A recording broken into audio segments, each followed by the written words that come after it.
Et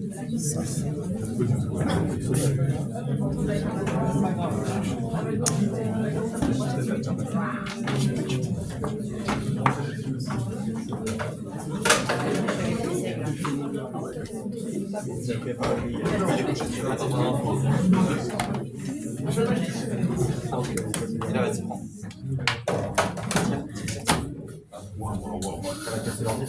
Elle a arraché ton ordi. Ah, c'est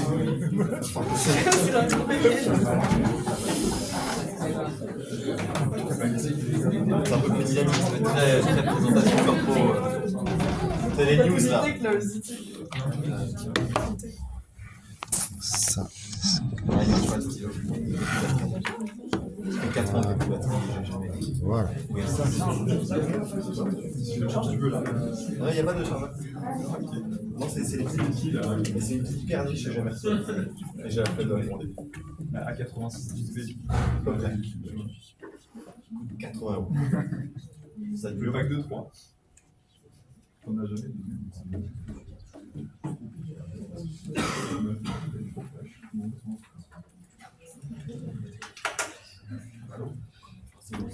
C'est une approche. Ça, je raccourcis moi sur ma partie.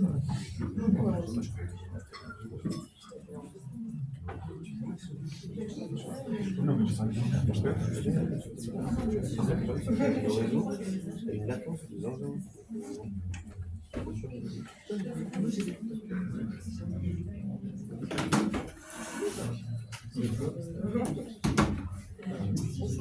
Ça va, tu sais poser. Pareil. Tu sais poser.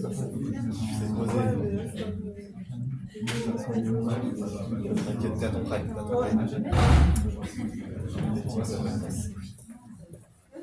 Okay, so we switch in English now, Very well. and Sure. sure.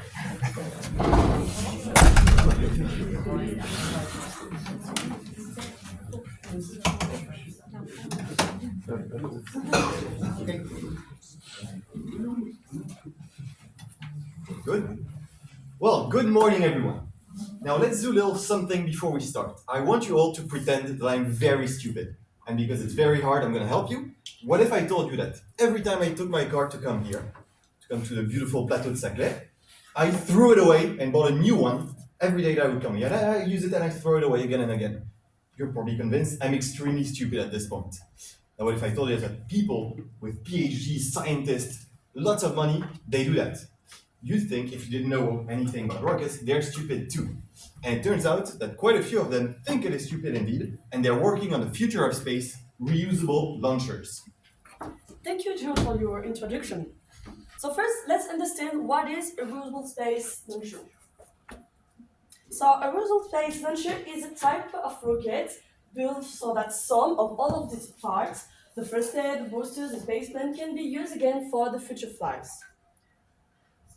So a reusable space launcher will cover major components that drastically reduce launch costs between 70 to 80%, improve launch frequency, and support long-term goals such as a commercial flight or deep space mission. So what is reusable exactly? So here you have several types of space launcher. So they are all expandable, so not reusable, except two. The Falcon Heavy and the Starship, both from SpaceX. The Falcon Heavy, we use the boosters, so that are here, but not the second stage and the payload. And Starship all is reusable. So here you have the first reusable space launcher from the NASA Space Shuttle. Was the completed 155 mission. While the orbiter and the booster were reused, the external fuel tank was actually expendable. So the high maintenance cost made reusability expensive. So expendable rocket we are no longer more economical. Now let's talk about the key players in this industry. Because it's something that really represents the future, every country with a space program really wants it.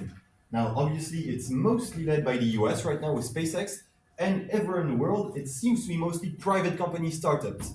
Even in communist China, it is a private startup that is leading the way for reusable launcher. Now we also have a pretty good shot in Europe as well, with Ariane Group, which has launched its own internal startup called Maya, which is very promising and will soon begin its testing phase. Now, overall, we're seeing lots of advancement and lots of investment from every country for reusable launcher, but the US still has a dominance. So now let's talk about digital system innovation supporting reusability. So how reusable rockets work. So they separate on two main phases, the recovery and the turnaround. Phase one, the control return trajectory. So after the stage separation, the booster does not go to orbit.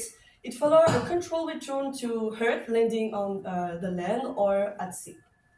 Using onboard navigation and guidance system, it stabilizes its orientation and adjusts its trajectory to go back to Earth. During atmospheric re-entry, the booster is able to hide heat and mechanical stress, so that's why they use several type of modeling that we will talk about it after. There are several landing methods.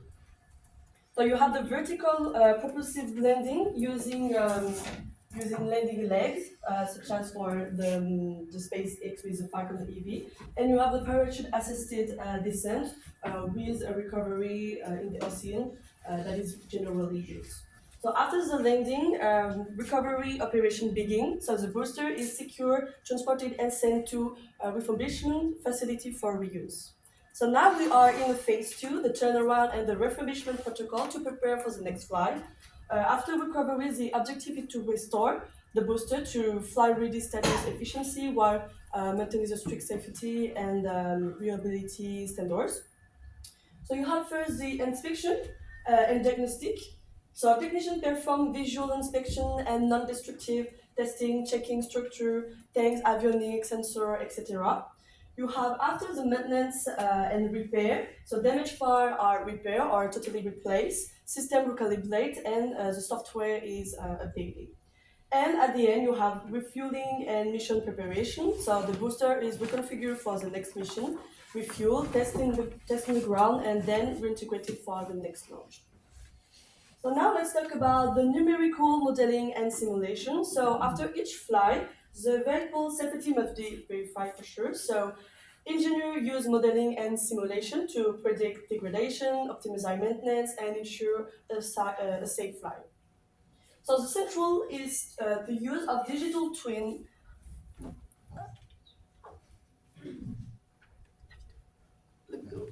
Bon, there were a video, but yes. So this is the digital twin. So a virtual replica continues updated with sensor data.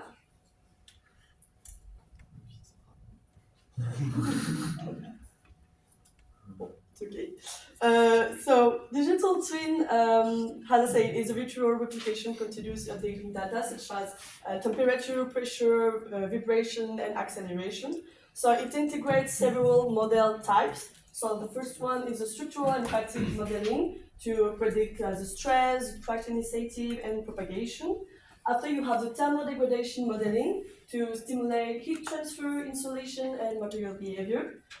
After the propulsion system modeling to verify the motor, monitor combustion, chamber stress, turbo pump wear, and restart runnability. After you have the guidance, navigation, and control modeling to stimulate autonomous flight phases like boost, bark, and landing.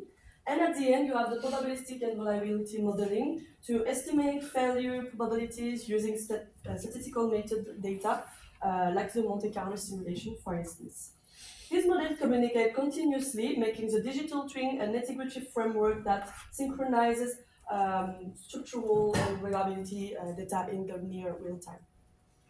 Now, finally, there's plenty of very unique and interesting things to say about reusable launchers. But let's focus on something we thought would be particularly interesting given what we have studied. So let's talk about the hardware that we can find in these rockets. Now, you need very powerful hardware for these rockets, more than traditional, as they have to compute very complex re-entry trajectories. Now, typical rockets use what we call rad-hard hardware, so radiation-hardened CPUs. Now, they're very effective at being protected against radiation, but they're slow. They're accurate, but slow, and it is not enough for current rockets. Now, there is, for current reusable rockets, there is good development with the RISC-V architecture from a Swedish, so European company that is developing a new type of radiation-hardened CPU that can be powerful and at the same time resist the condition of outer space. Now, the choice that most reusable rockets have to go for nowadays is what we call simply off-the-shelf processors. So the ones that we can have in computers if you have a really powerful one. But it has some issues. It won't be protected. Now, as you see, it's the typical x86, Intel AMD or ARM design that you can find. Problem is, space is not kind to rockets, with many adverse effects. Now, the big one is what we call long-term degradation through total ionizing dose. They will affect the radiation will create electron holes in the silicon oxide, which causes leakage, which causes many issues, and well, I won't go into all the details because it's very complicated, but as you can see, it causes leakage from what we've seen in this transistor, and in long term causes increases consumption, and in the end, forced computation errors, zeros become one becomes zeros, and the CPU is dead in the long term. The other problem that they face is the single event upset, which is the soft error. A high particle beam touches right at the wrong place, and a 1 becomes 0, or 0 becomes a 1. Now, how do these space launchers reusable that need this powerful computation deal with it? Well, you have triple modular redundancy.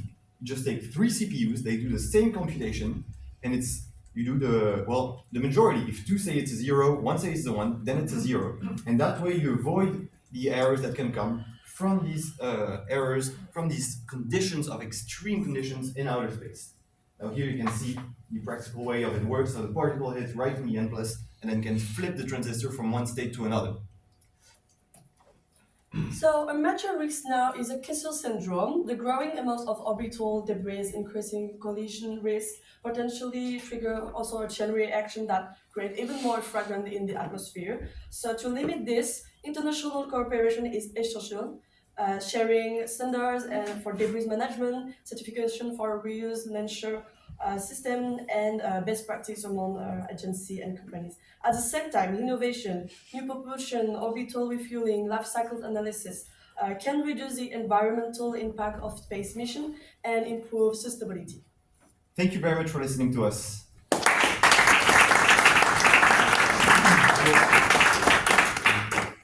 Thank you very much. Any question in the audience? No questions? So I've got plenty of questions. So the first one, you mentioned that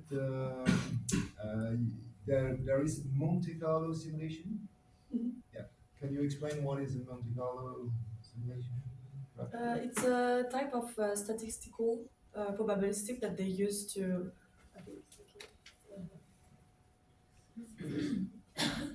Yes, it's just a probability. They use a probabilistic to estimate when the model is failing or not. Okay. And do you know why it works, or concretely how does it work really? Do you have an example of what it can be? Not exactly. Okay.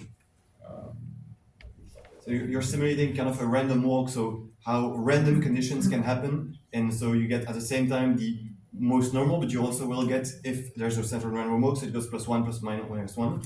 In the end, you can simulate extreme conditions that might happen even if they're unlikely. And so that way, for like stress testing, or if you're going to face extreme condition in space, that's what the Monte Carlo is for.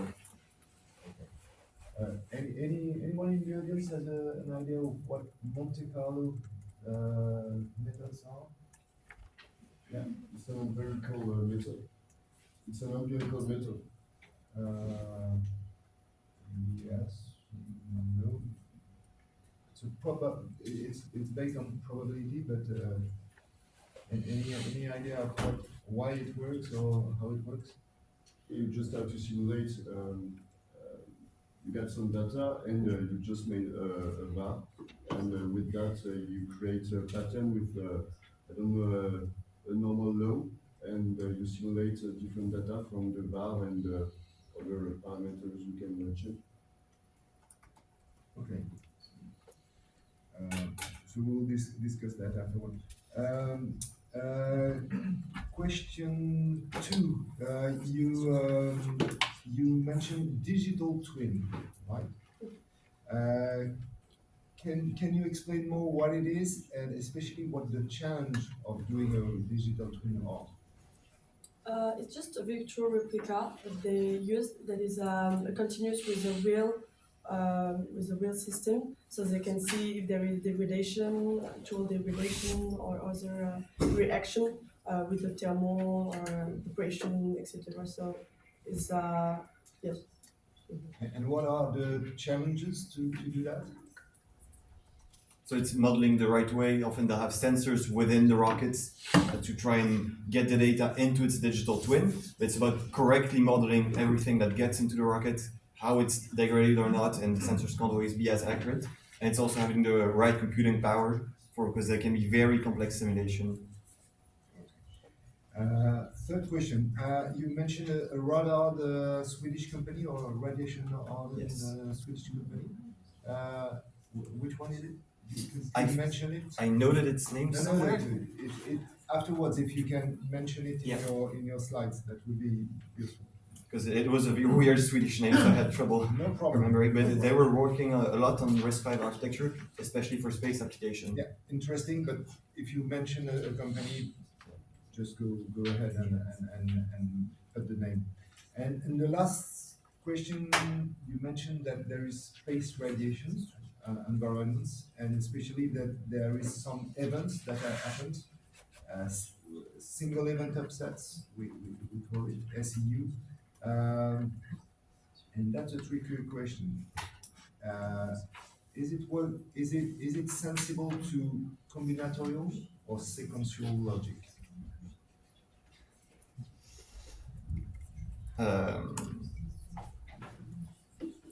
I would say it can affect both as it flips the switch. Yeah, true.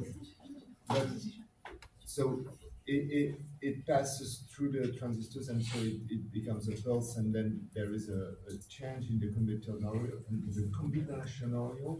and in the sequential, but the effect at the end are worse in combinatorial or sequential.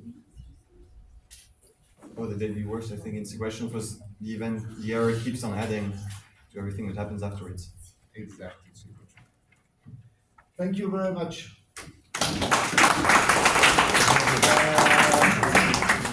Le groupe suivant, s'il vous plaît. Pendant qu'il s'installe, les simulations de Monte Carlo, c'est important dans la compréhension en général. Donc là, je switch en français pendant que vous vous installez. Les simulations de Monte Carlo, c'est important. Prenez, c'est exactement comme jouer aux fléchettes. Imaginez une cible de fléchette dans un bar. Vous imaginez bien le bar, mais regardez bien la cible de fléchette. Et sur cette cible de fléchette, je vous fais un rond et un carré. Okay, un rond, un carré. Je lance des fléchettes forcément dans le rond. Je prends je tire toujours dans le carré, hein, d'accord. Je vais avoir si je tire 10 fois dedans, je regarde combien j'en ai mis dans le rond par rapport à ce que j'en ai mis en l'extérieur de l'eau. Okay, ça fait à peu près combien?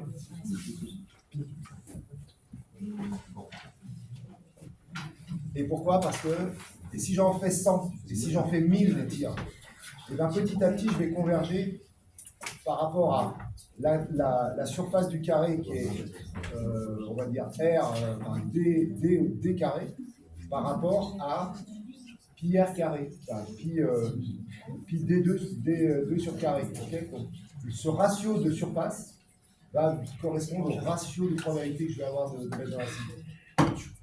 C'est comme ça qu'on fait des simulations de Monte Carlo. Donc ça veut dire quoi? Ça veut dire qu'on va prendre une particule au hasard dans un moteur, on va la faire passer dans le réacteur, le machin, on va voir la poussée, on reprend une autre particule au hasard, et en fait, statistiquement, on va avoir une distribution, et on va se dire, globalement, ça va faire cette poussée-là. Vous voyez ce que je veux dire? Hyper utilisé, Monte Carlo. Hyper utilisé. La deuxième question, c'était les digital twins et comment ça convergeait. Le problème, c'est qu'en fait, maintenant que vous avez, je pense que vous avez vu l'énergétique et tout ça, donc, vous pouvez imaginer qu'il y a une réaction chimique. Donc, je peux faire une simulation au niveau des molécules pour voir comment va se faire la réaction chimique. Et après, je vais avoir une simulation au niveau des pressions, enfin, de tout ce qui est thermodynamique, équation de Navier-Stokes, etc., tout ce qui est fluide. il va falloir que au moment où je passe de c'est tout à fait petit à un peu plus gros, c'est-à-dire je vois la pression comme un phénomène statistique, il faut que mes modèles ils se calent l'un par rapport à l'autre. Et puis après, il faut que je cale ça avec tout ce qui est aérodynamique au-dessus, qui est une autre loi physique. Donc en fait, il faut que le problème, c'est l'interface entre deux lois physiques. Il faut que je cale les modèles. Le leader mondial absolu de ces méthodes-là, c'est en Europe. C'est en Europe, d'après vous? C'est en France, d'après vous? Oui, c'est système. Merci. C'était Geisler, entreprise, monsieur. C'est Geisler, oui, d'accord. Mais avant, ils avaient fait. D'accord, donc c'est toujours le même mec. Il s'appelle Geisler, mais c'est Monsieur Geisler. Voilà, c'est hollandais. Au départ, je crois que c'était hollandais. Non, c'est suédois. Les combinatoires et séquentiels, quand vous voyez, quand il va y avoir imaginez qu'il y a une particule qui passe et votre 0 devient 1.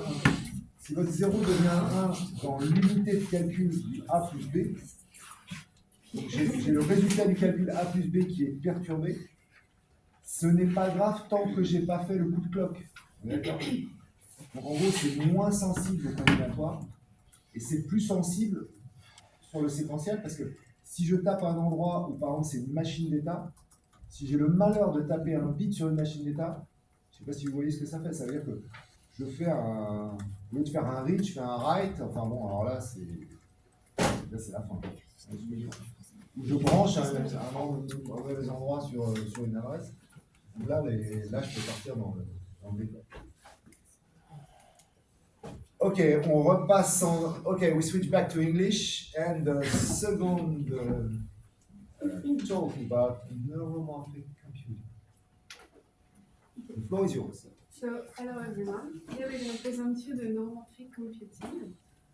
So, to give you a little bit of context, as you might know, the AI market won't stop growing in the next year, and this will lead to an increasing need for chips.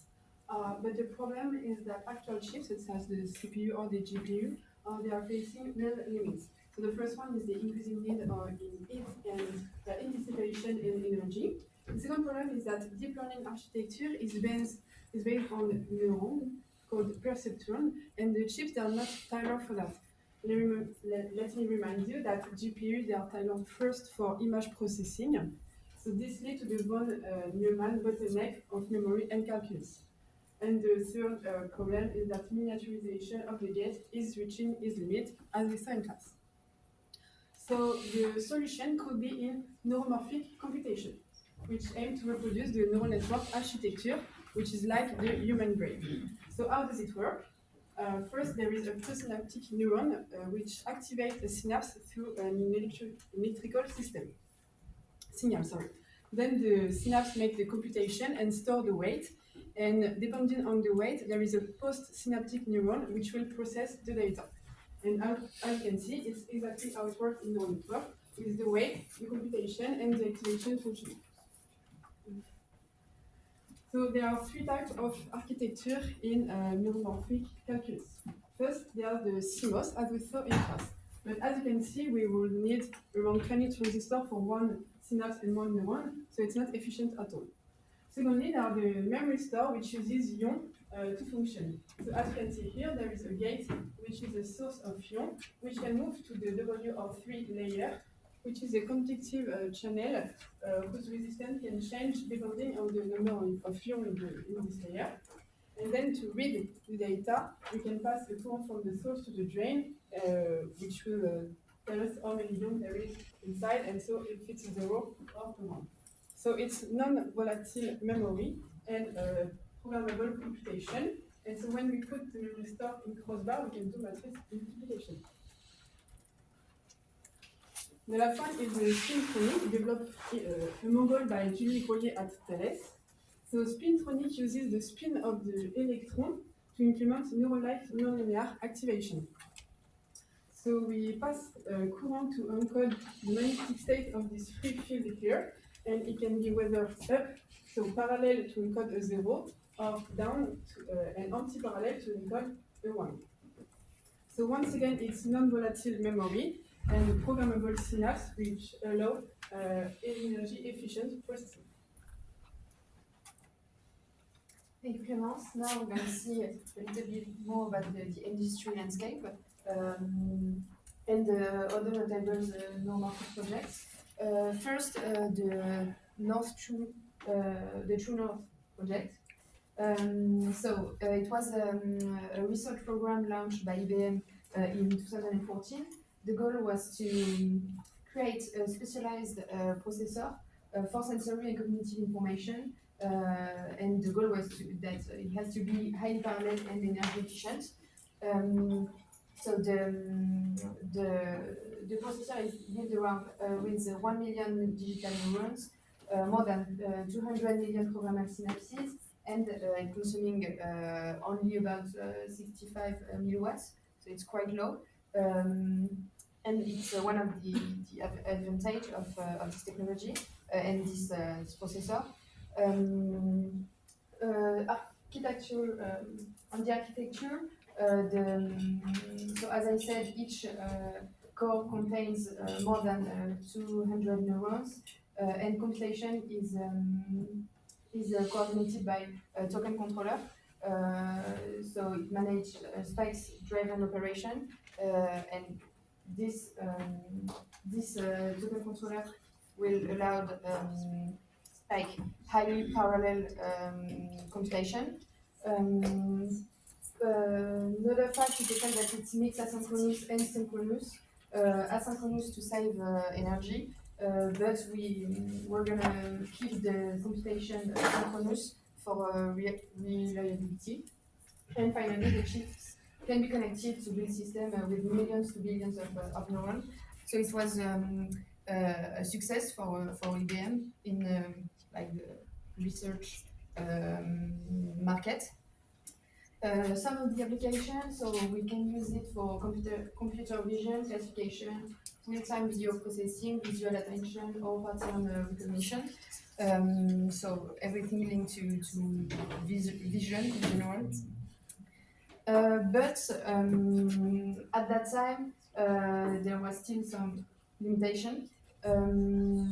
So programming was complex and required a specialized tool, and the neurons had to be mapped manually by the team. So we can say that more generally there was no neuromorphic ecosystem at that time to permit like a commercialization of this type of product. But since then the landscape has quite changed. The demand for efficient AI has exploded, especially with edge computing, IoT, and the embedded AI. Tools have matured, and for example, IBM launched the True North successor with the Northport in 2023. And it explains that the new companies also now commercialize neuromorphic hardware.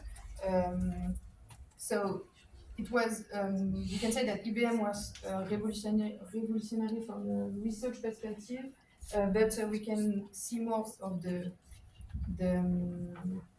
market with real products that are on the market. For example, SynSense. So SynSense can be a good example of this new generation with its spec product. So it's an asynchronous spike-based neuromorphic chip designed for dynamic computation. Here you can find some of the characteristics of the product that we don't have much time, so I'm gonna just say that they have raised more than $10 million. They have also a good partnership in consumer electronics and robotics, like Prophecy, which is a French company that could be interesting to have in mind. But just to have in mind that it was one of the first companies to commercialize neuromorphic hardware, and it could demonstrate a successful transition from research prototype, like True North, to real usable products with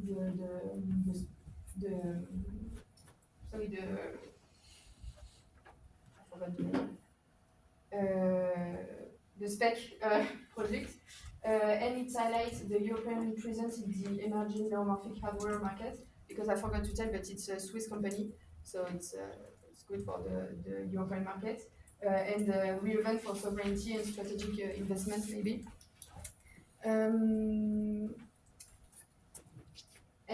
Yes, you can find here other like notable companies and initiatives. Maybe I can just tell few information on Prophecy, because it's a French company, so it could be interesting if you want to keep something in mind in terms of a neuromorphic company. They raised more than 100 million, so it's quite important. They have a lot of partnership with major players like Sony and Qualcomm, but something less maybe just to have in mind also, they were placed under judicial recovery in last year, and they have been affected by geopolitical issues, especially CIA, China also. So it's a good company, but they have still some issues. So Thank you, ma'am. So we all understood that neuromorphic computing tries to copy how brain works, and it has big advantages. First, the energy. The human brain uses 20 watts for huge computing. So the goal for this technology is to reach that kind of power. Indeed, it drastically cuts energy for big AI models, which now require a lot of electricity to train. Second, the design. Chips are small, dense, and use little power. And one of the big advantages is that the memory and the computing are together on the chip. That saves energy like the brain. So no more moving data back and forth, which saves a lot of energy. That's the end of the 499 bottleneck problem. And finally, the technology handles noise well. That means that even if we have components, defect components, it's still accurate. However, there are big challenges left, such as connectivity. Indeed, the goal is to have more than 10,000 connection links per neuron on a reduced space area. And although we know how to make as many connections, it takes too much space today. Then the reliability. Indeed, now fixing correction costs energy. So the goal is to have a strong chip despite noisy component, which saves energy like the brain. Also, the on-chip learning. Now the technology runs only on inference, and the goal is to train the model in real time on chip. Then the local rules. Indeed, today we don't fully get how simple connection can make the whole network smart. So we want to prove those rules at a big scale. And finally, the algo hardware match. Indeed, today we adapt CPU code to Spikes chips, and the goal is to directly initially design for Spikes from the start without any adaptation. So to conclude, neuromorphic computing, it's a very promising technology which could greatly improve AI models. However, there is a lot of work to do, a lot of work left, and so it's still too immature today. Thank you.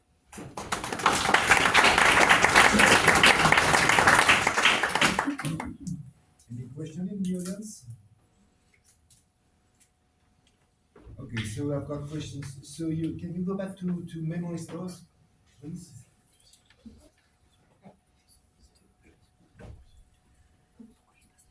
Yeah. can you explain it again and maybe tell us how it was invented, maybe, or something like that, or who invented it?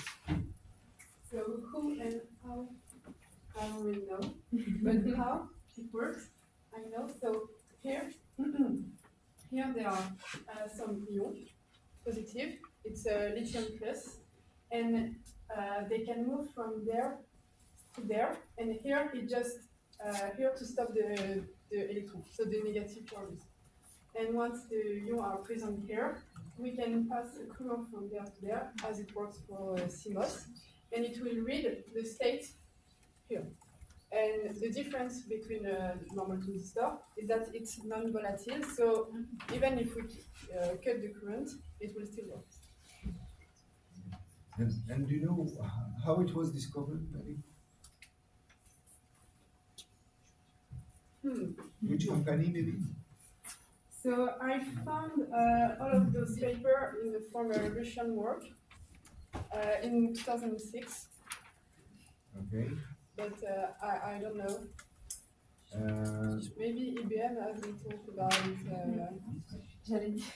with the Maybe. tuners. Anyone in the audience? Any of those? Yeah. HP Labs. HP Labs. A guy called Chua. C-H-U-A. Chua. Léon Chua. Okay. Important to know because he's a teacher, I think, in Berkeley or Stanford, I don't know. And basically there is a law to its name. So it's, you know, I presented U the resistor, U equal RA, the capacitor and the cell. And there is a force, that's the force law for the electricity. So it's quite important. If you can mention it, that would be nice. Next, you mentioned on your next slide. It was from the Spintronic. Yeah, it was from which company? Thales. Thales. And Julie Grolier. That's right. And what is the application for this thing in your mind? Why are they doing that and for what application? So as it's Thales who is developing it, we can imagine that it could be used in a military purpose. So for example, for image recognition, for drone, for example. Any other ideas for Thales application? Maybe not images. Images for drones. Maybe not only images. Okay, sorry. Well, Any maybe ideas? also for intelligence, for the signal treatment. Any other? What is the application that could be interesting for military applications, where Thales is number one worldwide?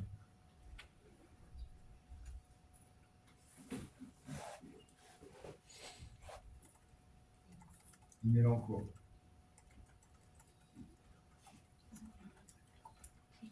10 kilometers from here. 10 kilometers from here, in Elancourt. No one? Radars. Classifications for radars. That's the easy idea. Okay. And next, so you mentioned several companies, Yeah. right? And I will ask the question for you, and I forgot for the first expose, but in which company would you invest your money? Which company? Which company? A company that And why? with like a real Real product. money in your pocket. No, I mean not on a research program. You mean a company that are selling products? Wherever you want. Well, we've all seen the video from Julie Grolier. where she presented the Sprintronic technology, and I think we found that pretty convincing. So personally, I don't know for them, but I would invest in Thales, and it's a well-established company, so less risky than So Prophecy, for you example. will invest in Thales Yes. right now. Have you seen the stock market of Thales or? No. Ah, that may be why. Have you seen the, who has an idea of the stock market of Thales?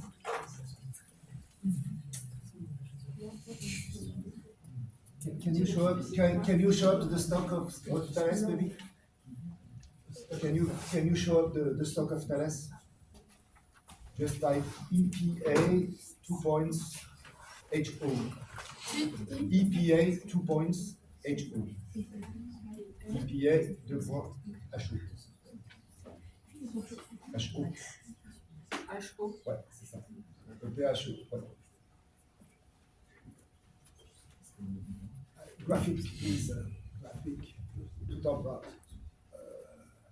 Graphique sur 10 ans. Sur 10 ans. Oui, sur 10 ans, ça ira pas bien. Voilà. Do you still invest in Thales? Now? Ça valait 100 il y a 1 an. Enfin, il y a 2 ans. Comment? Regardez la courbe. Investissez dans Thales? Bah, vu le contexte géopolitique, je pense que s'il y a bien des industries dans lesquelles on peut investir, c'est bien la défense. Vous croyez que le pic en je sais pas quelle année, c'est quoi d'après vous? D'ailleurs, Par là, ouais. ah non, 2025. C'est quoi ça? Élection. Selon moi. Ukraine, peut-être? Là, c'est 2025, là. Il y a que 2025. Là, c'est février 2025. Oui, mais c'est parce qu'en fait, la première marche, c'est guerre d'Ukraine. Deuxième marche, c'est Trump qui dit j'arrête. On monte les armes. Donc je sais pas, c'est peut-être dans les cours. Enfin, je sais pas. Bon bah donc, so you invest in Thales, right? Now. Cool. Okay. Any other ideas to invest? I would say Prophecy. Prophecy, it's bankrupt. Not yet, just because there is a. No, but I mean, I've seen a good article just last week, and they have. No, but I think it's the time to invest. En français, là, vous investissez vraiment dans Prophecy. Bah, C'est une société qui est en redressement judiciaire. Bah, si j'ai de l'argent, je prends le risque. D'accord. Mais alors, il faut mettre beaucoup. Hein. Non, mais parce que. Non, mais. Vous la suivez. Non, mais il disait qu'en gros. Vous la suivez donc. Mettez votre argent dans votre poche. Mais après, là, le prix de l'action, il doit pas être cher. Non, mais juste parce que du coup, ça coûte rien en ce moment d'investir là-dedans. Et... Ah, ça coûte. Alors, ça coûte pour 1 euro, vous la rachetez. Mais après, vous avez toutes les dettes qui sont derrière. Oui, mais après. Et pour en faire quelque chose, il faut mettre combien sur la table? Comment? Pour en faire quelque chose de Prophecy, il faut mettre combien sur la table?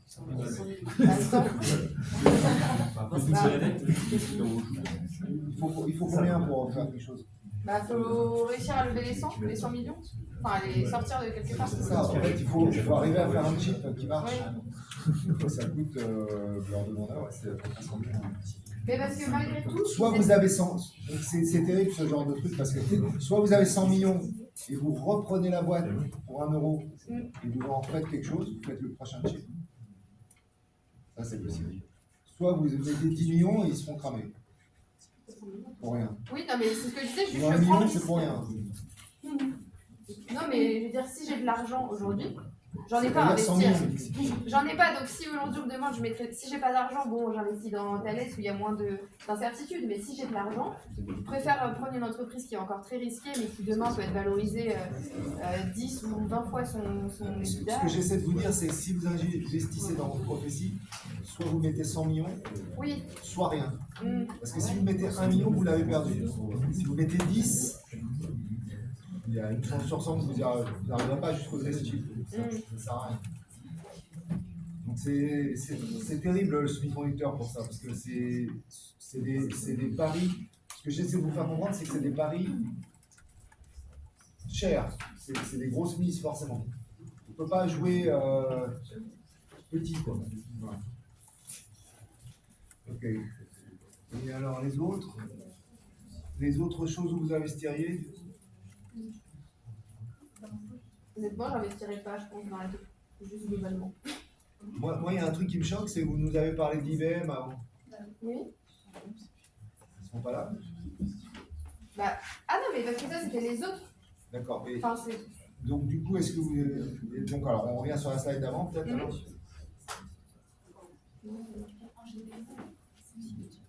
Est-ce que vous avez le droit d'investir dans tout ce que vous voulez? C'est quoi le cours de IBM? Nasdaq de fonds IBM. Alors c'est c'est pas juste- cher, hein, je vous rassure. C'est juste IBM? Hein? C'est juste IBM? Ouais, Nasdaq, IBM ou un truc comme ça. Allez, c'est parti. Le max. Ils se sont cassés la gueule. Alors, j'investirais Ils plus sont en où termes maintenant? Merde.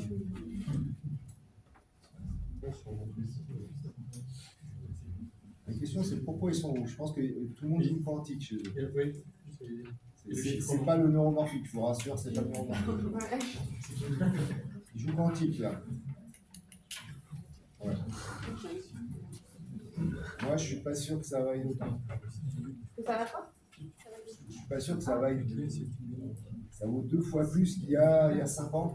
10 ans, j'arrive pas à voir. C'est 2000. Bah là, il y a 2 ans, ça valait 3 fois. Non, mais ça vaut combien de fois plus qu'en bas là? Ah, 280.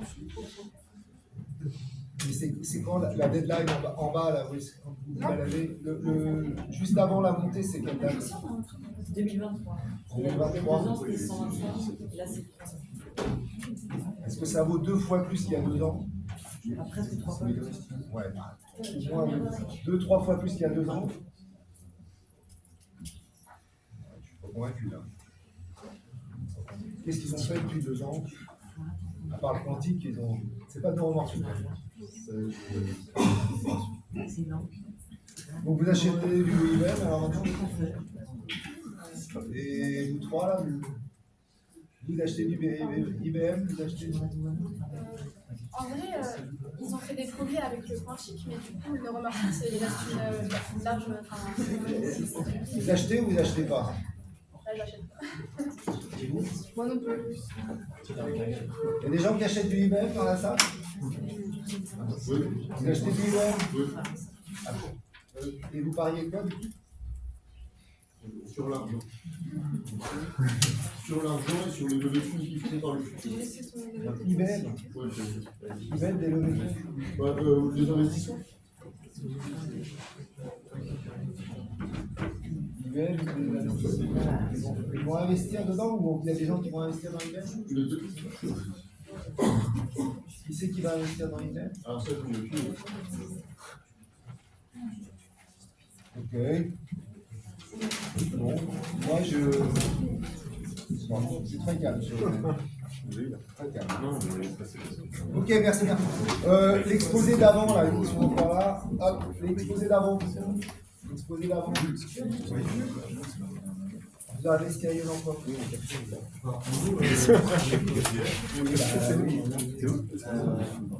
Si on pouvait, on peut pas, si on va y et c'est entièrement chargé par c'est bon.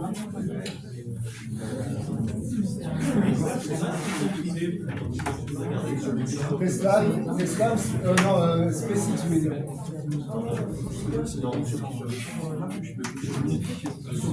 Vous savez qu'il y a une IPO prévue pour SpaceX? Oui. L'année prochaine. La plus grosse IPO de l'univers de je sais pas quoi. Mais souvent, après l'IPO, il y a une baisse en général.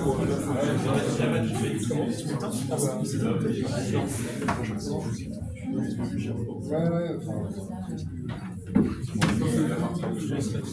La plus grosse IPO de l'histoire, je sais pas quoi. D'accord.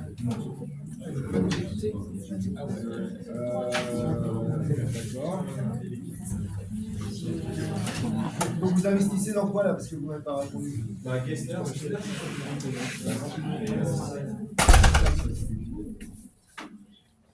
Regarde. Et puis sinon, il y a un deuxième truc que je voulais vous demander aussi. Vous avez une slide avec la webographie, enfin, les URL, parce que oui, ils l'ont fait là. La bibliographie. On pourrait la rajouter. En gros, les URL, si vous êtes passé à on doit avoir une information, ça c'est important. Pour tout le monde, hein, c'est valable. Les URL où vous avez sticker.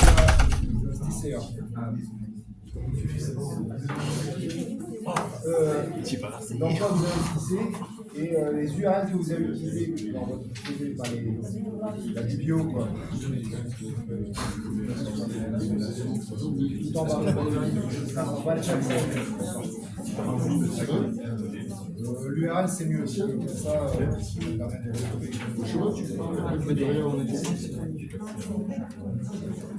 ok, on fait. C'est quoi le timing là pour les. On en refait encore un, voire deux, c'est ça ou comment vous voulez qu'on s'organise? Parce que la prochaine pause c'est midi 45, on a dit Gislaine. On en fait encore deux, je pense, hein, avant de faire la pause. La pause. Oui, moi je Moi, je pense que c'est mieux de ne pas faire de pause, non? Si on fait pas de pause, on finit plutôt l'après-midi.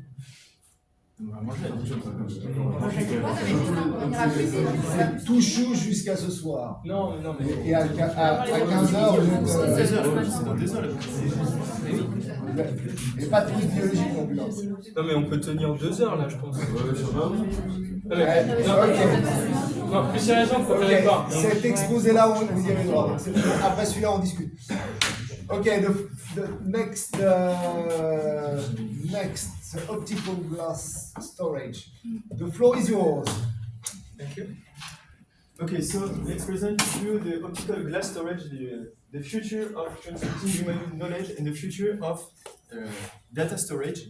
So, just to let's have a look at this graph. It's the annual size of the global data sphere. Today we are 175 zettabytes, and the important figure is that between 2022 and 2025, the global data sphere doubled. So, like in just 3 years, we produce as much data as the humanity has created on its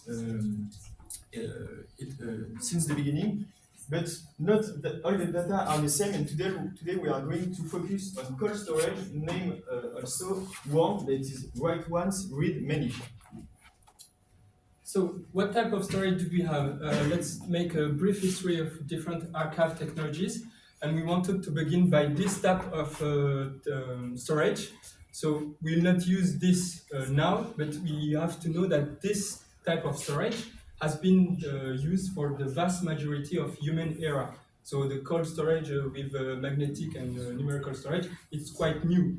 And we would like to reproduce one specific advantage of this type of storage, which is longevity. Because now with HDD or magnetic storage, it can last decades, but this type of storage, natural storage, it's about hundreds and even 1,000 years. So can we make cold storage with modern technology who can last hundreds and thousands of years? This is what we will present you. And currently, the most used technologies are the magnetical cold storage technology and the two main used are the linear tape open and the hard drive disk. These two technologies are quite good because they are really low cost per gigabyte. For example, a terabyte of data on the LTO is approximately $10, so it's quite cheap. And they have also massive capacity, but these two types of technology are not eternal, as linear tape open lasts up to 30 years, and the hard drive disk it's about 3 to 5 years. So why these technologies are not now sufficient? There is, for example, 4 disadvantages that we can see. Imagine, for example, YouTube, what YouTube is giving and producing as data. For example, to store this, if you want to store outside of YouTube, you have energy consumptions because you're using HDD or magnetic storage. The general maintenance cost, which is quite important, And one of the big disadvantages is the physical space, because as Emeric said at the beginning, you have a huge amount, bigger and bigger, and you need more physical space to store it. And the longevity is about decades, and we need more. We need hundreds and thousand years. This is why now we will present you a new promising technology for us, which is optical storage on glass. So for this presentation, we are going to focus on the Silica project of Microsoft. It exists other projects and two European startups, the Cerabyte, a German one, and S-Photonics, English one. And so for the Silica project, they use a quartz glass plate by 7.5 centimeter in length by 2 millimeter. And with this plate, you can store up to 7 tera of data. So how does it work? For you can think about a DVD. DVD, it's writing with a laser inside the matter. So here you need to use ultra-short lasers, pulses, to write exactly on the glass. And you can go on the next slide. And more precisely, you have three parameters, which are beam, Gaussian beam, and adjustable length, and laser polarization. Here, you have the laser, who is going inside the glass, and what is very particular is you write exactly at the focal point, because it's here that the energy of the laser is the most important one. So you can go inside the glass, and at the focal point, you can write. Here you have 2 millimeters of height of the glass, and to write on a next level, you use this adjustable length, and you can adjust the laser. For example, you can make the laser here, and the focal point will be above, and etc. And you can write more than 100 layers on a plate glass of 2 millimeters. So it's quite high. And after that, you have the last parameters, which is laser polarization. And here, with the laser polarization, you can change the direction, meaning you can make a pixel which is in 3D. And this is why it's called voxel. And with this 3D, with this voxel, you can have a much higher density of data. Okay, now to read the data, here's a short video about what we use. So we use a light source.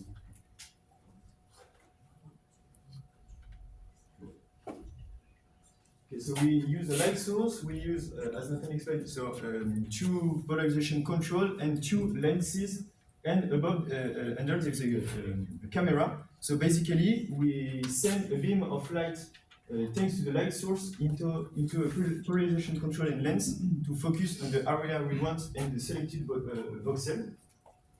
And when the light passes through this plate, there is a camera under, and the camera is going to analyze the reflection of the light based on the position of the voxel, its size, so it's based on the color of the voxel and its intensity. So, okay, so this is no more a three-dimensional analysis, it's a five-dimensional analysis with these two other points. And the last point is with the camera, we use an artificial intelligence to decode all the data associated to the voxel, and we combine them to obtain the full data thanks to the birefringence of the polarized light. What are the? No, sorry. Yeah. So why it's the technology we need? It's for its durability. We talked about the magnetic option that lasts for decades.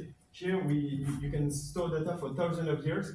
It has also very high resilience because it's impervious to flooding, to extremes, to external position, and also about the vibration and electromagnetic waves.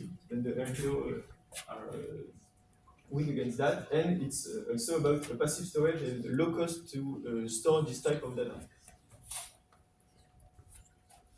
So now 3 big disadvantages that we see. First, for now, the technology is more a proof of concept, meaning that it is highly complex and there is only a few major actors that can do it. The second one is quite linked to the first one, is the vendor lock-in, because it's highly complex, so you need to invest a lot, and you are linked to the vendor who is making this technology, and you can't change quite rapidly, quickly, sorry. And the last one is the proprietary reading technology. So if you give your archive, your data to this vendor, if you want to read it, the vendor has the technology to read. So you are not sovereign in this point. So it's a disadvantage that you have to take into consideration.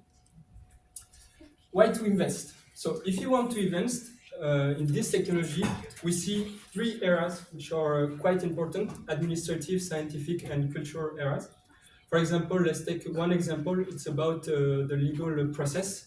In every country, archive for public data is mandatory, and they are archiving for they tried for decades and 100 years.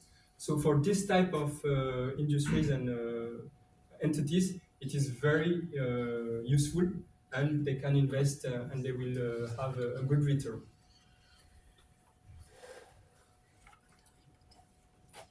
And that's it. Thank you very much for your attention.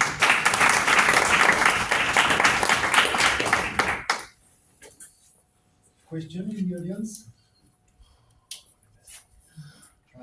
So I've got questions.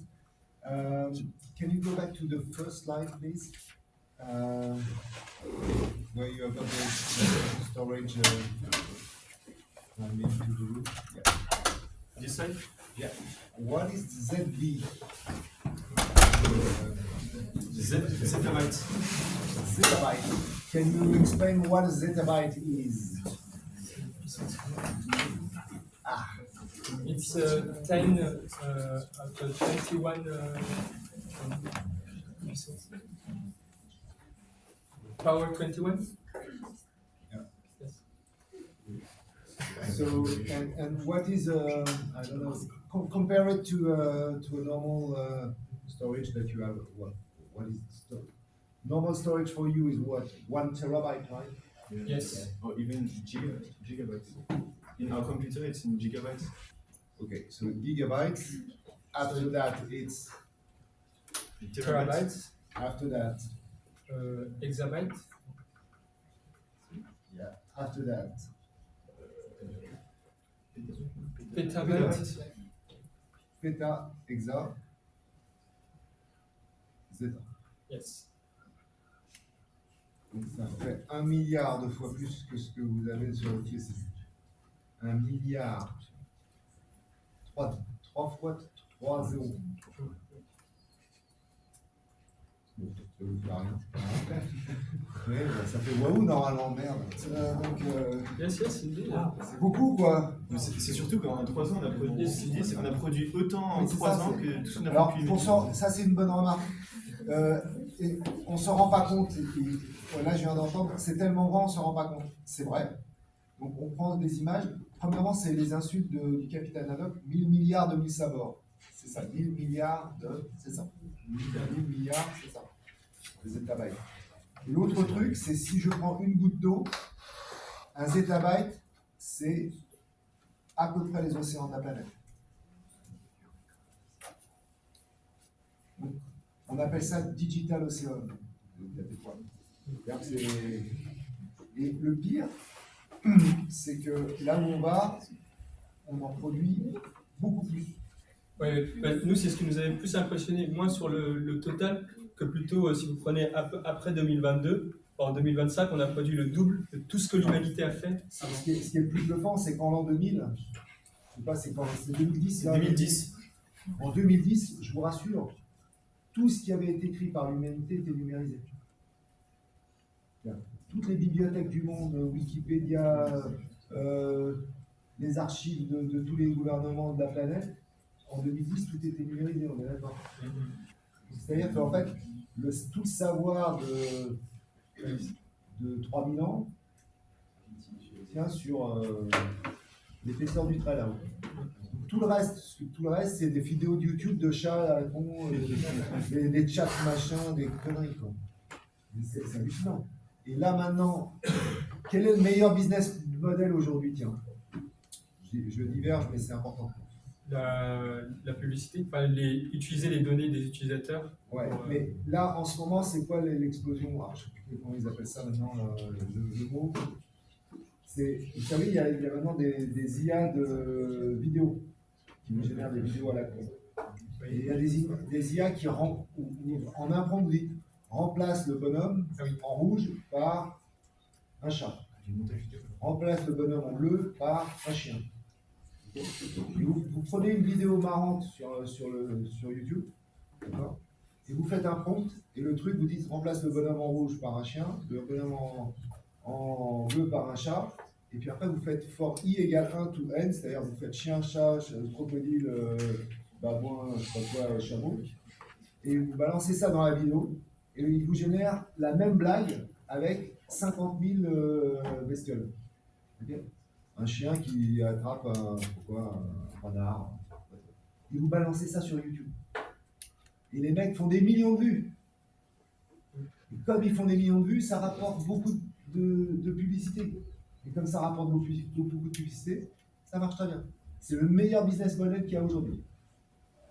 Investissement zéro, ça rapporte. Il y a des mecs qui se font des millions en ce moment. Génial, c'est pour faire un chien qui attrape, je sais pas, un rhinocéros. Comme ça. Oui. Si vous voulez faire un business demain, c'est un bon business.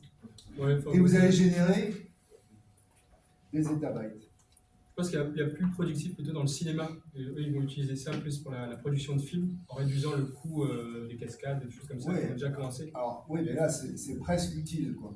Oui, mais justement, je trouve que c'est une utilisation qui est plus intéressante. Non, mais par contre, n'importe quel couillon qui fait, avec un prompt, remplace-moi le chien par un, je sais pas quoi. C'est sûr. Et donc, on va remplir les disques durs avec ce genre de choses. Ben, si vous voulez stocker, on a la technologie pour le faire. Ok, bon, j'arrête plus. Ensuite, vous avez cité, sorry. Next, you mentioned a worm. What is a worm? It's a data you write once, but you cannot modify it, but you can read many times. Okay. Write once, read many. And do you think it's the future? It depends. It's the future for what we presented to you. For example, for archive, that is mandatory. You do need to have this data, but you are not going to use it. Yes, it's very specific to technology, which is you need to store, and the goal is not to modify the data. Je repasse en français parce que c'est important. Est-ce que vous pensez que le stockage worm, c'est-à-dire j'écris une fois et après je le lis autant de fois que je veux, c'est le futur? Je vous pose la question à tous. Oui. Est-ce que vous pensez que c'est le futur worm? C'est-à-dire que j'écris une fois et je peux lire autant de fois que je veux. Ou est-ce que vous avez déjà changé quelque chose sur votre disque dur? Oui. Rarement. Rarement Rarement en fait, parce que ce que vous faites aujourd'hui, c'est quand vous prenez votre point doc, vous le modifiez, mais en fait, vous voulez revenir en arrière potentiellement. Vrai ou faux? Oui. Donc, en fait, ce que vous faites, vous ne modifiez pas. Vous mettez le point doc et ensuite vous faites une modification de ce point doc que vous stockez. Et puis après, la modification d'après, et la modification d'après, et la modification d'après. En fait, ce que j'essaie de vous faire comprendre, c'est pratiquement jamais aujourd'hui, dans aucun système d'information, on a un système, parce qu'on veut avoir le rollback, on veut pouvoir revenir au document d'avant, et au document d'avant, et au document d'avant, avec l'historique de ce qui s'est passé. Comme dans Wikipédia. Wikipédia, vous changez Wikipédia. Vous voyez, changement de l'espace. Vous allez dans historique, vous avez toutes les modifications, on est d'accord. Comme dans un Google Docs ou dans n'importe quel document partagé sur les systèmes d'information. Vrai ou faux? Donc en fait, tous les systèmes d'information sont maintenant compatibles Word. Là, ça va encore plus loin, parce que Là c'est le stockage. Mais en fait, ce que j'essaie de vous dire, c'est le futur du stockage, c'est certainement un truc où on écrit dedans, mais on n'efface jamais. Alors, rajoutez juste quoi. Ouais. Et donc c'est horrible, parce que ça va encore augmenter le machin. Pourquoi on n'efface pas? Il y a deux raisons, et vous avez trouvé les raisons. La première, c'est que tous les utilisateurs qui sont là, ils veulent faire le « et je reviens en arrière ». Vous le voulez cette fonction ou pas? Si je vous la retire, votre fonction, et je reviens en arrière, vous allez gueuler. Si je vous dis tous vos Google Docs, je n'ai pas l'historique, vous allez être là de rembourser, quoi. Donc, et en entreprise, tout le monde veut pouvoir revenir en arrière. Et le deuxième cas pour lequel c'est assez important, et vous l'aviez trouvé tout au début, vous l'avez dit. La longévité. Ouais. Pourquoi c'est important d'avoir la traçabilité de ce qui a fait quoi quand? Pourquoi dans Wikipédia, vous voyez Wikipédia tout seul là? Il y a un petit bouton historique. Est-ce que vous avez déjà cliqué dessus? Oui. Levez la main ceux qui ont cliqué dessus. Vous avez modifié un article Wikipédia? Pas modifié, non? Mais on Pour peut aller voir ce qu'il y avait comme. Est-ce que pourquoi vous avez été voir l'historique? C'est souvent parce qu'il y a des guerres d'édition, donc on veut savoir combien de fois ça a été modifié. Là, ça veut dire que vous avez été voir un article qui est chelou. C'était sur le Bitcoin, monsieur. Voilà, vous savez. Quels sont, tiens, blague à part, quels sont les articles les plus Wikipédia War? Ouais, modifier, remodifier, remodifier, remodifier. Toutes les 5 minutes. On lit actuellement en Israël, tout ça, il y a la bagarre de l'édition. C'est surtout sur les films politiques. Voilà, il a le président machin a fait ça, non il l'a pas fait, oui il l'a fait, non il l'a pas fait, non il l'a fait, il l'a pas fait, machin. Et donc à un certain moment ils doivent aller ça bloque. Et donc ils prennent un autre nom de mec, qui est le même, et qui recommence, oui, non il l'a fait, non il l'a pas fait. Mais en tout cas on veut avoir la traçabilité avec la date et l'heure de qui l'a modifié. Donc en fait, ce que j'essaie de vous dire, c'est que le stockage du futur, il est probablement Word for everything. Et pourquoi c'est important? Donc la question, donc les gens veulent savoir, et ça c'est pas un business, pourquoi c'est important pour les entreprises, ou par exemple, pourquoi Wikipédia garde la trace de ça, alors que ça lui coûte. Je vous rappelle que quand vous voyez un article Wikipédia qui est grand, qui fait quelques kilooctets, derrière il y a au moins x3 historique. Pour vous donner l'ordre de grandeur, chez Google, ils gardent toutes les traces de ce que vous avez fait. Ils ont tous les clics, tous les mouvements de souris que vous avez fait. D'accord?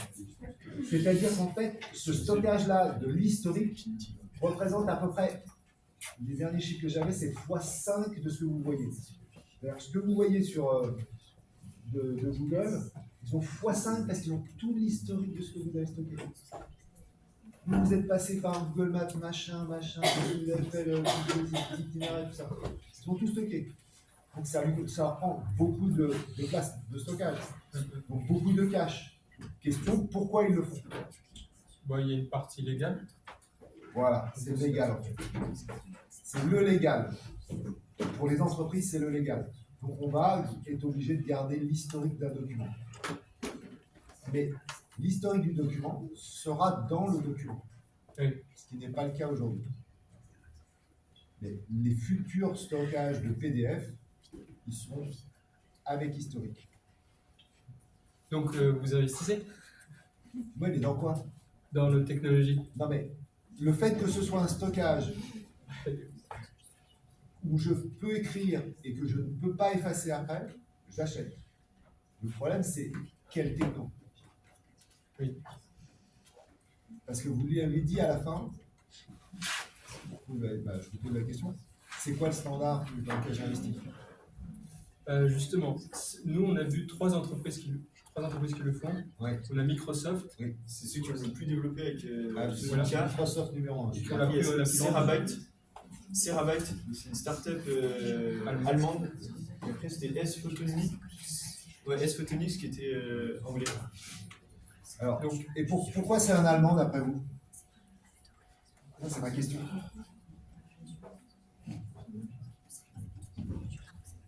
Pourquoi le stockage c'est allemand? L'unité le worm il est allemand.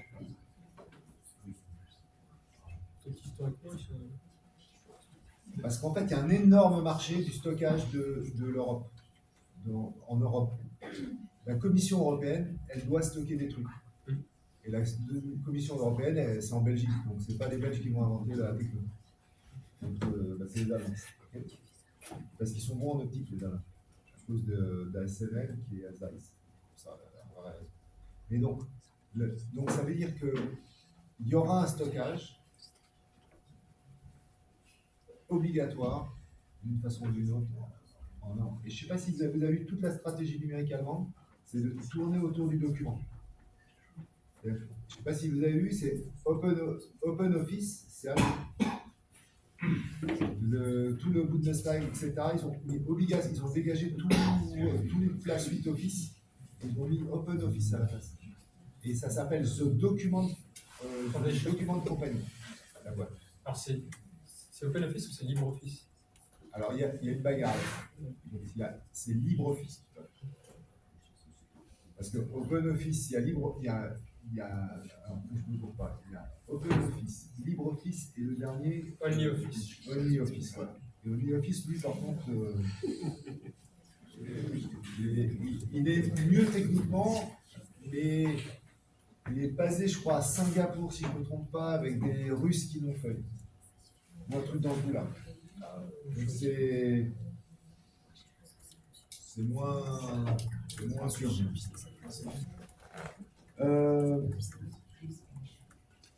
Ok.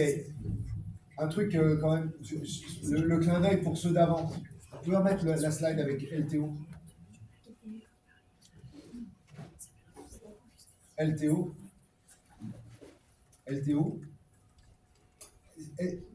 Quelle compagnie vous joueriez pour LTO? Quelle compagnie vous joueriez pour HDD?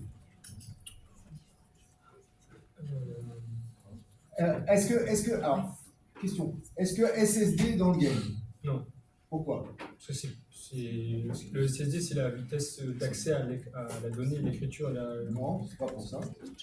Bah, pour le moment, c'est le HDD qui peut stocker plus pour le un stockage prix moins cher. Moins cher, c'est pas technique, hein, c'est moins cher. Oui. Donc c'est HDD qui gagne aujourd'hui. On est d'accord? Tout le monde est d'accord que c'est HDD qui gagne? YouTube, il est stocké sur quoi? YouTube, c'est stocké sur quoi d'après vous? Toutes les vidéos de YouTube, c'est stocké sur quoi? Hein? C'est ça, c'est-à-dire qu'en fait, c'est tout sur HDD, et quand il y a beaucoup de trafic pour le clip de je sais pas quoi, voilà, c'est sur SSD. D'accord? Parce que là, il y a trop d'accès, la tête, elle va trop dessus. Mais par défaut, c'est du HDD. Ok? Donc pourquoi je changerais de HDD à LTO? Non, bah nous, c'était juste pour dire que c'est toujours utilisé. Parce que LTO, dans les data centers, les HDD, ils tiennent 3 à 5 ans, alors que les LTO, c'est 30 ans. Oui, mais est-ce que je peux mettre YouTube sur LTO? Pas trop. Non. Bah, ce qui est sur HDD, si. YouTube est sur HDD. Oui. Est-ce que je peux le mettre sur LTO? Techniquement. Techniquement, oui. Oui. Pourquoi je ne le fais pas? Parce que la vitesse de lecture est trop lente. Enfin, c'est-à-dire qu'en fait, quand je vais cliquer play sur YouTube, j'attends 10 secondes. C'est pas possible. Ça l'est pas. Maintenant, j'ai du stockage froid, enfin, ce qu'on appelle glacial, sur LTO. Ok, ça a vendu. C'est pas cher, tout ça. Ma question, c'est est-ce qu'il y a alors, je repose ma question autrement. Est-ce qu'il y a un site web qui est stocké sur LTO? Oui, je sais pas si on est Internet Archive. Qui s'appelle? L'URL, c'est quoi?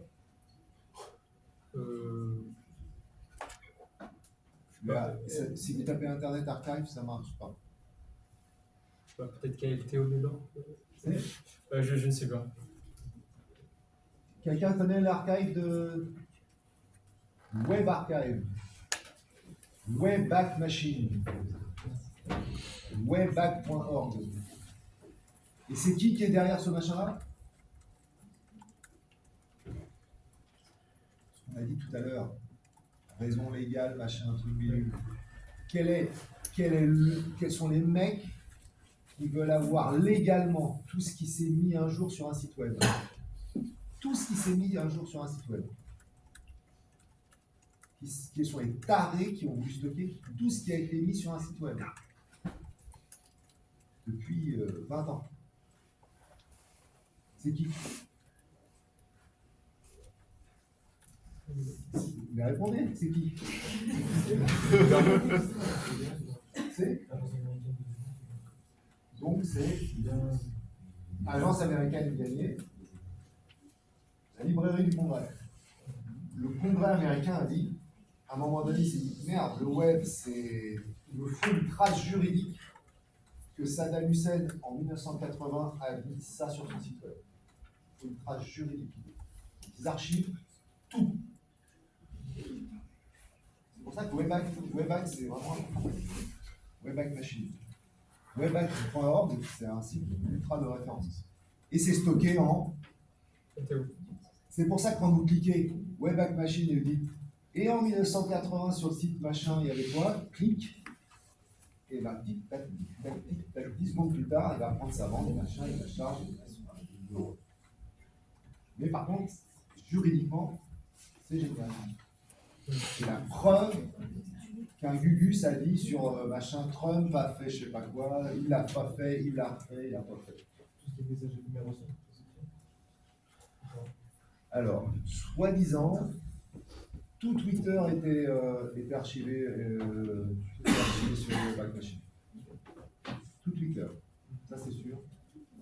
Les autres réseaux sociaux, je ne suis pas sûr. Non, il faut que ça soit un lieu où il n'y a pas de connexion. Il n'y a pas besoin de rentrer en login. C'est-à-dire WhatsApp, Internet Archive, il n'y a pas accès. Oui. Mais Twitter, tout ce qui est public est possible. Alors, je ne sais pas pour Facebook. Parce que Facebook, on peut avoir un contenu sans être logué. Oui, dans ce cas, ça peut être. C'est pas évident. Et alors surtout, ce qui est marrant, c'est sur Webback Archive, ils n'archivent pas les vidéos. Ce qui les intéresse, c'est ce qui a été écrit. Pour eux, ce qui fait foi, c'est la trace écrite. La vidéo, c'est du blabla, tout ce qui est audio, vidéo, ils s'en foutent. Par contre, ce qui a été écrit un jour, oui, c'est quelque part. Et ce qui est incroyable, c'est que c'est tout petit. Si vous regardez le stockage de Archive, parce qu'ils ont enlevé tout ce qui est audio, tout ce qui est vidéo, donc finalement, c'est tout petit. Ok, donc vous investissez dans quoi à la fin? Oui, nous on réfléchit. Non, mais sur les deux stockages là, à l'écran. Si je veux jouer un stockage, j'achète l'action. Ça dépend quel domaine, mais là où il y a l'argent, c'est là où par exemple il y a YouTube. Donc, je pense qu'on gagnerait beaucoup plus à investir dans la HTB. C'est quelle boîte? Quel ticker? Je ne sais pas. Personne ne connaît les marques de disques durs?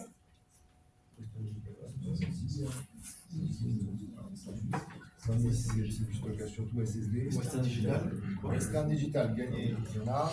Et surtout Seagate. Seagate, c'est eux qui ont le contrat de la NSA. Donc je crois qu'on peut leur faire confiance. Je crois que c'est toujours Seagate. Et LTO, alors, c'est qui si vous voulez jouer le LTO? Attention, l'exposé d'avant peut se réveiller.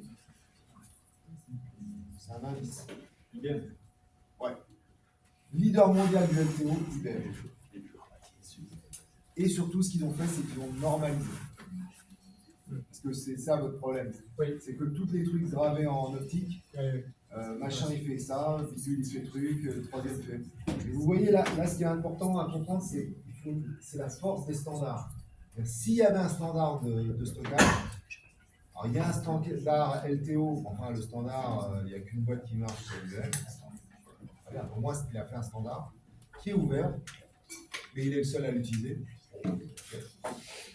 Mais au moins, si vous voulez faire un lecteur compatible LTO, c'est marqué comment faire. Par contre, le jour où Microsoft sort son truc à gravure laser et on fait un standard ouvert, là, ça démarrera peut-être. Et là, ce sera un grand jour pour l'humanité. Ce sera vraiment un grand jour pour l'humanité. Parce que, pour le coup, on va pouvoir vraiment archiver. Et aujourd'hui, le seul truc d'archivage... Alors, ma dernière question, c'est est-ce qu'il existe aujourd'hui... Quelle est la technologie utilisée par, je vous l'ai dit, les gars qui sont fanats d'archiver des gros volumes de texte, c'est la Commission européenne. Donc, qu'est-ce qu'utilise comme technologie la Commission européenne pour l'archivage de ces documents? Et ce n'est pas LTO, parce que c'est IBM. Et donc, ce qu'ils ont fait, c'est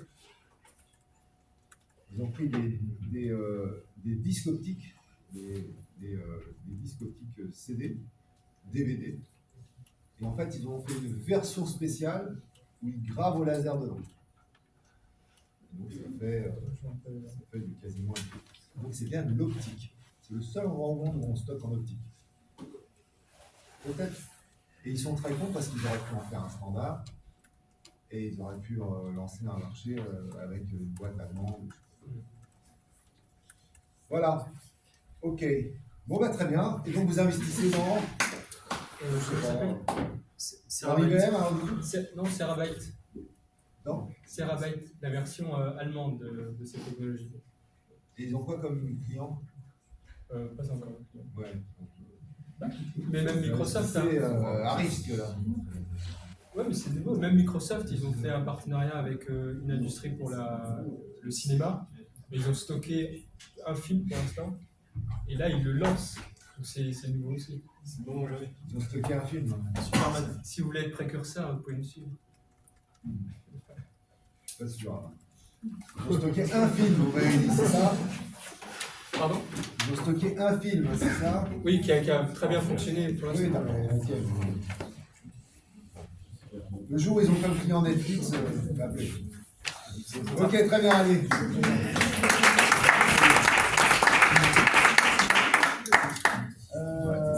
Est-ce qu'on prend encore un exposé? Pause ou ça va vous voulez? Pause.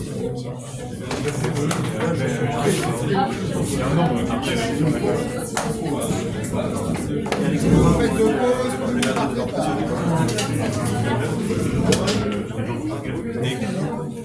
Ouais, donc j'étais classé quatrième, donc troisième, et puis on est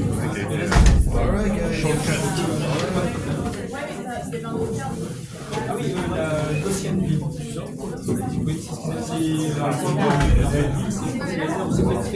C'est le faisceau gaussien. Et la particularité, c'est que le point d'énergie le plus fort, il est là où les deux traits se rejoignent. C'est comme ça que tu peux écrire. En fait, parce qu'il y a eu un bug qui a vu envie, il y a un gaussienne. Je sais même pas c'est là.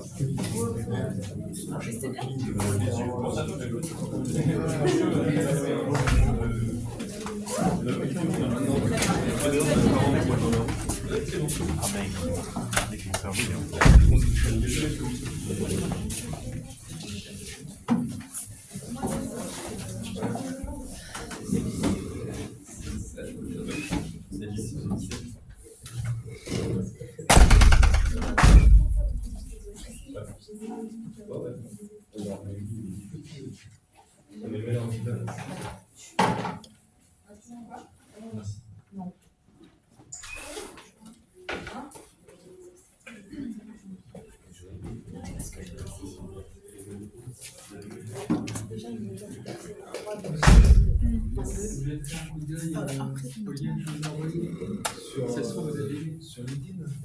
Oui, sur l'IA. Non, bien sûr. C'est ce dont on parlait hier sur l'IA qui fonctionne sur les enclaves sécurisées. Ah oui, ok.